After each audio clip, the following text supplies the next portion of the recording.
Bonjour, bonjour, à mon avis cette vidéo va pas être très longue. Enfin, en général, chaque fois que je dis ça, ça dure quand même 10 minutes. On va parler de Ninja Boy aujourd'hui, une création de Alejandro Garza, qui est un artiste qui a travaillé longuement chez Wildstorm, mais qui a fait aussi d'autres. Il a travaillé chez Marvel, il a travaillé chez DC. Moi je le connaissais surtout pour la relance de Gen 13 quand c'était Chris Claremont, je crois, qui est arrivé au scénario, et c'était pas terrible. Bah, le dessin était beau, hein, mais le scénario de Chris Claremont était pas terrible. Et pour Ninja Boy, donc voilà, et Alejandro Garza passe plus son temps sur Facebook à expliquer sa vie avec ses enfants, avec sa femme, dont il est éperdument amoureux, hein, et surtout éperdument amoureux de ses boobs. C'est bien, on va faire une thématique boobs cette semaine, parce qu'il passe son temps à en parler. Et j'ai l'impression qu'il fait plus grand chose. Alors en fait, si, en 2017, il a fait un Kickstarter pour une suite de Ninja Boy, parce que vous allez voir, ça se finit complètement con. En 2017, il devait récupérer 10 000 dollars, il en a eu 15 000 je crois. Et donc il a réussi son Kickstarter, il a réussi son lancement. Et depuis 2017, il travaille sur des pages. Une fois de temps en temps, tous les 6 mois, il montre une page. Mais rien n'est sorti, les gens ont kickstarté depuis, ça fait quoi maintenant, 7 ans. Et rien n'est sorti, rien n'est dispo, à part l'ancienne version de Ninja Boy. Et encore, à mon avis, il faut la chercher d'occasion, celle-ci. Bon, moi j'ai les versions françaises. Alors, l'histoire, c'est ce personnage qui est là, qui est donc Ninja Boy, qui est l'héritier des Ninja Mugen. Donc ça commence par. Alors c'est rigolo parce que. Donc c'est au scénario Alain Noiraner, on le connaît pas trop, et Ale Garza. euh, et Dan Norton. Il y a aussi Dan Norton. Dan Norton, pareil, il a beaucoup travaillé chez Wildstorm. À mon avis, Garza, il a surtout fait les layouts, etc. Et les finitions sont faites par Dan Norton. Parce que quand on voit les pages qu'il a fait plus récemment, et notamment les pages qu'il a fait sur Gen 13, et même les pages qu'il montre sur la version 2 Ninja Boy, on voit que le style est différent. Dan Norton, on voit qu'il est plus là. Alors ce qui m'a fait rigoler aussi, c'est que la traduction est de Marie-Constance Théodosiou. Je l'ai jamais revue depuis, je sais pas d'où elle sort, mais c'est une traduction qui parfois est un peu bancale, enfin un peu trop littérale. En fait, il y a un personnage qui dit tout le temps en VO fuck fuck fuck, et c'est traduit littéralement par bordel bordel bordel. Ce bordel de trucs, ce bordel de machin, bordel de trucs. Bon, c'est un peu trop littéral et peut-être pas assez adapté, mais bon, franchement, ça passe. Je les ai relus là hier soir. Donc ça démarre par lui qui se tape un trip en s'imaginant une espèce de super-héros. Donc au début on se dit bon bah c'est un univers un peu classique de ninja, sauf qu'il y a des moments on va se retrouver, on voit que ça part dans une direction un peu fantastique avec des monstres de la forêt. Surtout à partir, vous voyez c'est plutôt joli hein, quand même, hein. C'est plutôt dynamique, franchement c'est plutôt bien fait.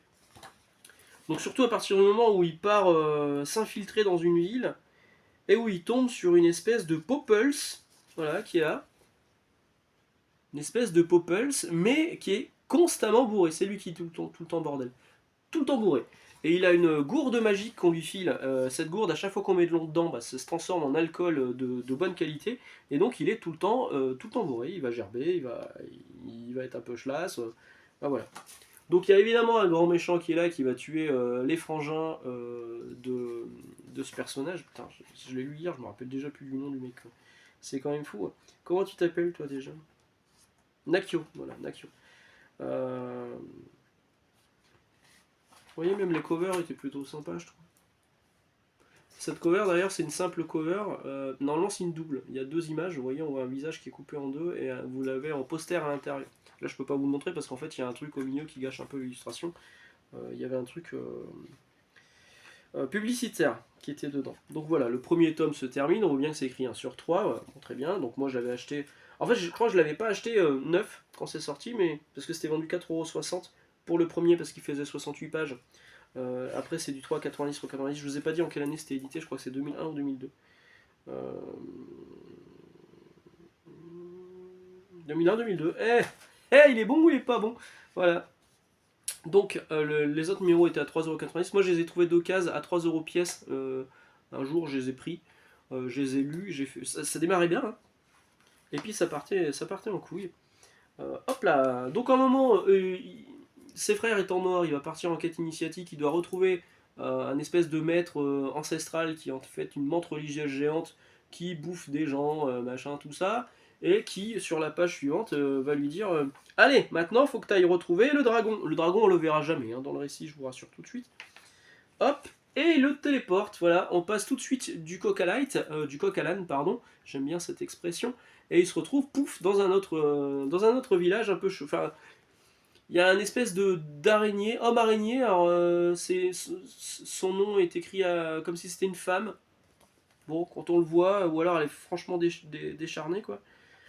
Donc il va combattre des araignées géantes, il va se retrouver dans une espèce de village avec plein de trolls, il y a un troll qui va le suivre. Voilà, c'est ça. Vous voyez, il y a des doubles pages qui sont franchement cool.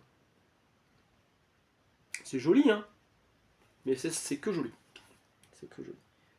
Et hop. Donc il va se retrouver après dans un village de singes où les singes vont l'attaquer.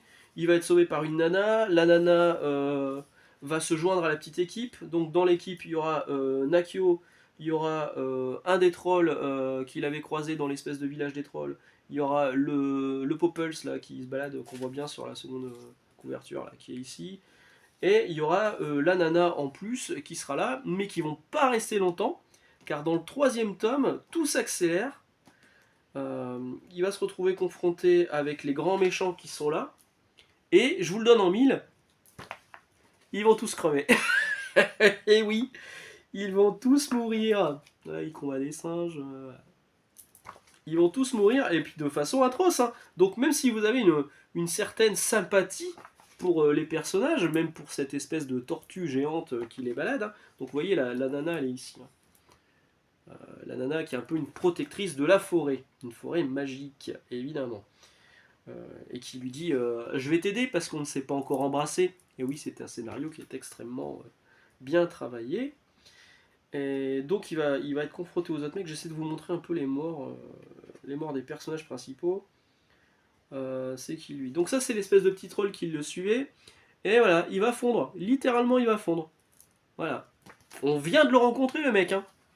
Et puis on se dit, bon bah super, il est déjà mort. La nana, pareil, on vient de la rencontrer, qu'est-ce qui lui arrive? Elle se fait complètement cramer la tronche.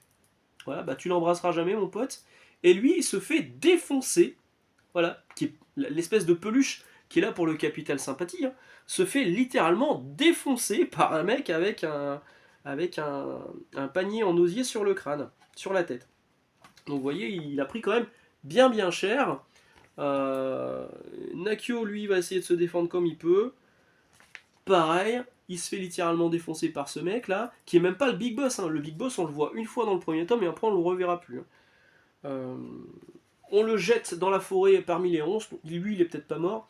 Et puis on balance le corps du Popples comme ça.